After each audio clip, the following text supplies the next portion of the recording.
All right, so here we go. We're talking about our next chapter, which is equations. And so today is just an introduction to equations, making sure we talk about how we can use them and how we can manipulate them and learn what they are. So what is an equation? An equation is a statement of equality between two expressions. When we talk about equations, we'll talk about how equations can contain numbers, variables, or consist of numbers and variables. For example, n plus 1 equals 4 would be an example with numbers and variables, or an equation could simply be something as simple as 3 plus 5 equals 8, because they're simply an expression of equality. Equations are statements. They may always be true, never true, or true only for one or more values of the variable. So you see on the table up here, we have examples that are always true. For example, 6 equals 10 minus 4, or m is equal to m.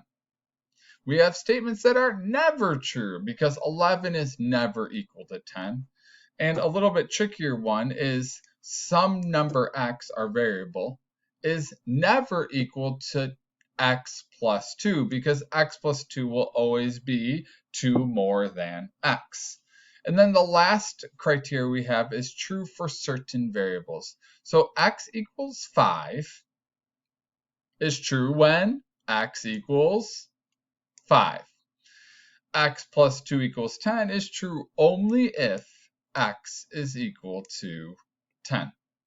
We could obviously write more that are always true. For example, we could say that m plus m equals 2m. That's always true. We could talk about things that are never true when we talk in regards to equations, like 10 does not equal, or 10 is not equal to 9. Like I said, 10 is not equal to 9. Or we could talk about true for certain values, like n plus 3 equals 8 would be only true if n is equal to 5. All right, so now we're going to determine the number of solutions. And so a solution is something that makes an equation true. So if we look at A, we'd say, okay, what number could m be such that m times 5 equals 10? Well, there's only one value. M is equal to 2. So we'd say there's one value.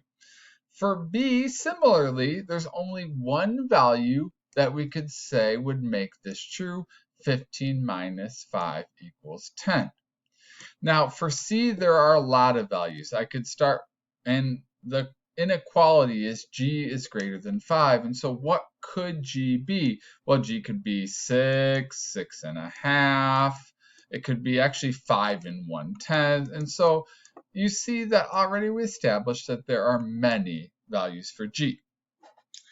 For D, we'd want to figure out, okay, what could m be such that m equals m plus 1? So going back to our devices starting with 0 and 1, you realize that if m is 0, 0 equals 0 plus 1. The right side would equal 1, the left side would equal 0. And that would continue to be the case forever. And so every time, this side would be 1 more because 1 is added to it. And so in this case, we would have no possible solutions. E is the opposite of D in the sense that we could try a number of values. We can't divide by 0, so 0 doesn't work, but 1 divided by 1 equals 1. 2 divided by 2 equals 1. 3 divided by 3 equals 1. And so you'd realize for E, there are many possible values because for any value k, when you divide it by itself, it equals 1. So the trickiest type of problem that we're going to look at is when we have to record the solution set. And so the solution set is all the possible values that make the equation true. So you see that I already did A, And I said the solution set for A is G is equal to 5.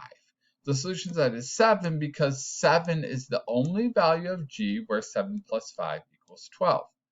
For B, the solution set would be 3.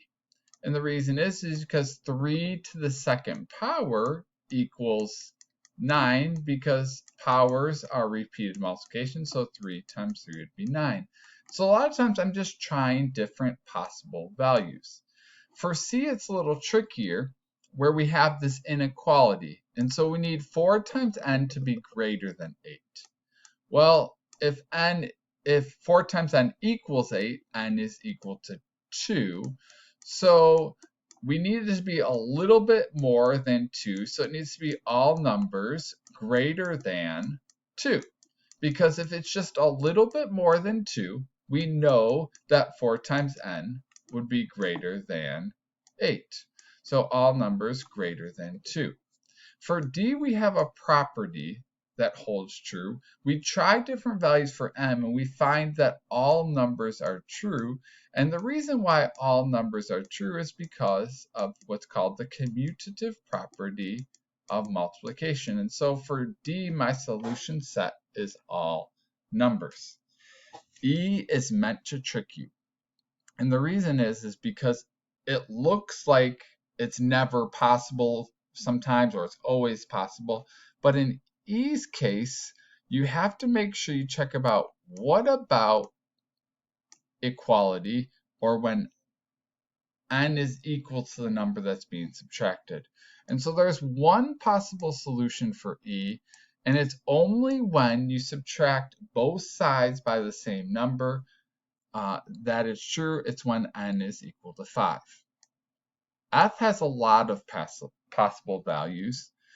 You're trying to find for the variable E. And so if we're looking for E, we could try 0. Is 0 plus 4 less than 7? Yes. Is 1 plus 4 less than 7?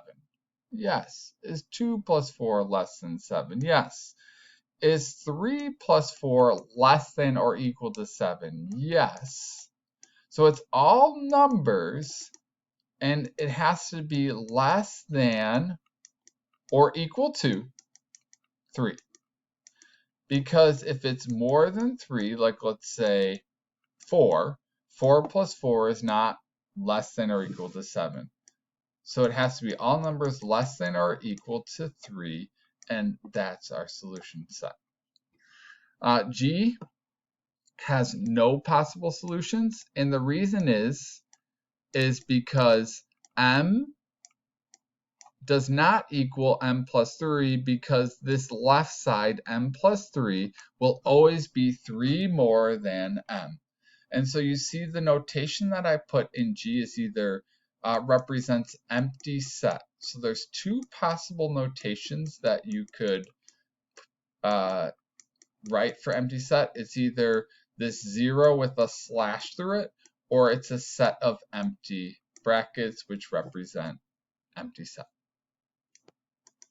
The last type of problem that we're going to look at is where we're asked to circle the inequalities with the solution set.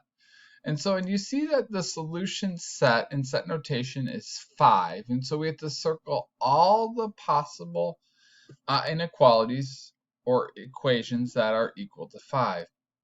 And so for A, the solution set is 5. Well, if the solution set is 5, that means yes, t is equal to 5 works. However, the second one, t is less than 5, does not work because every value of t has to be 5 or less, and so it would only work if t was 5, so that doesn't work. The third one says 2 times 5 equals t. Well, if 2 times 5 equals t, 10 equals, or t equals 10, which would not work. So 2 times 5 does not equal t, would not work. Here's a new notation in the third one. T does not equal or is not equal to 5.